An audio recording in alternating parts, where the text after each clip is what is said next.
Hey Ding Dongs, Matt, interesting nickname Elfring here, and who's ready for a WWE pay-per-view bright and early in the morning? Hopefully you are, as the Greatest Royal Rumble comes to the WWE Network on Friday, April 27th at 12 p.m. Eastern, 9 a.m. Pacific. Why is this show on so early? Because it's taking place in Jeddah, Saudi Arabia at 5 p.m. British Summer Time, 7 p.m. Atlantic Standard Time. Before we dive into this show, make sure to take a moment to subscribe to GameSpot Universe to get videos about movies, television, and more delivered to your eyes daily. So we already know that the Greatest Royal Rumble takes place at an untraditional time for those watching in North America. However, if you're looking at the match card for the upcoming event, you may be wondering, where are all the women's matches? If you've been following the sports entertainment giant for the past few years, you've noticed there's been a spotlight on the women's division. In the past year, WWE has delivered quite a few firsts, including the first ever Women's Hell in the Cell, Money in the Bank, and Royal Rumble matches. However, one of the biggest head scratchers in 2018 is the exclusion of women in the Greatest Royal Rumble pay-per-view.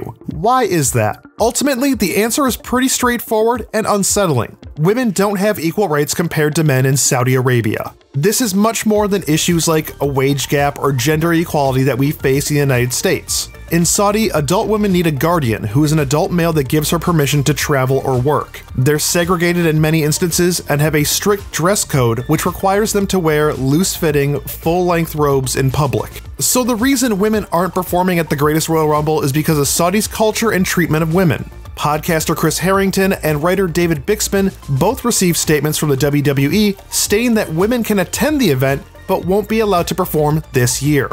Does that mean that WWE will attempt to have a women's match in future events in Saudi? Back in December, WWE hosted a show in the United Arab Emirates, which featured the first ever women's match in the country. Sasha Banks took on Alexa Bliss, and while the women had to wear full bodysuits in order to compete, it was still a step in the right direction for the company and the UAE. Banks said after the match in an interview with WWE, the moment the announcer announced that this is going to be a women's match, you could hear the crowd care. The moment I stood out there and saw little girls, it made everything worth it. And if you watch the numerous videos out there of this match, there is a pretty big pop from the crowd when the women's match is announced. These women are WWE stars. Of course the audience wants to see them do what they do best. WWE currently has a 10-year deal with Saudi Arabia in support of Vision 2030, a social and economic reform for the country. In 2017, Saudi Arabia allowed both men and women to attend sporting events, and women will receive the right to drive vehicles in June 2018. Considering this contract supports this movement, wouldn't it make sense to have the women's match on the card, much like WWE did at UAE 5 months prior? Hopefully next year, the country will finally get the full WWE experience. That's all we got this week, but make sure to come back to GameSpot on Friday, April 27th for live coverage of the Greatest Royal Rumble, unless you're watching this in the future, as it's already happened and we've already covered it live. And for more videos on TV, movies, entertainment in general, keep tuning in to GameSpot Universe.